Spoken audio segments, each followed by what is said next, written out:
जों उदालगुरियाव बे 42nd जि एथलेटिक्स मीट बेखौ लाबोनायनि जोंहा थांखि दं।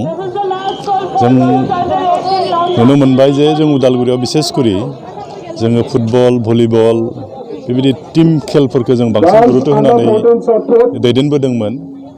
खिन्थु जों नुनो मोनबाय जों उदालगुरि ओनसोलाव गोबां बेबायदिनो सेंग्रा सिख्लाफोर दङ जायफोरा एथलेटिक्सआव जुदि सुबिदा लानो हायोब्ला बहुद आवगायलांगोन। आरो बेखायनो जोङो बे अल आसाम जि एथलेटिक्स मीट बेखौ जों उदालगुरियाव खुंदों।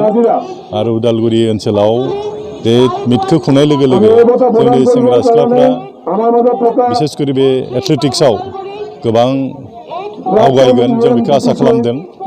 आरो गोबां आसामनि सेंग्रा सिख्लाफ्रा बेयाव बाहागो लाफैदों। बेखौ नुनानै जोंनि बिसेसकरि उदालगुरि ओनसोलनि सेंग्रा सिख्लाफ्राबो निस्सय उत्साह जागोन आरो आगबारिगोन। आं खावलायदों बाहागो लाफैथों जोंनि सेंग्रा सिख्लाफ्राबो। जों फिजिकेलि मोजां, जोंनिया स्ट्रं, बेखायनो जिकुनु मिटआव जों बाहागो लानो हायो आरो जोंनि सेंग्रा सिख्लाफ्रा आवगायलांगोन।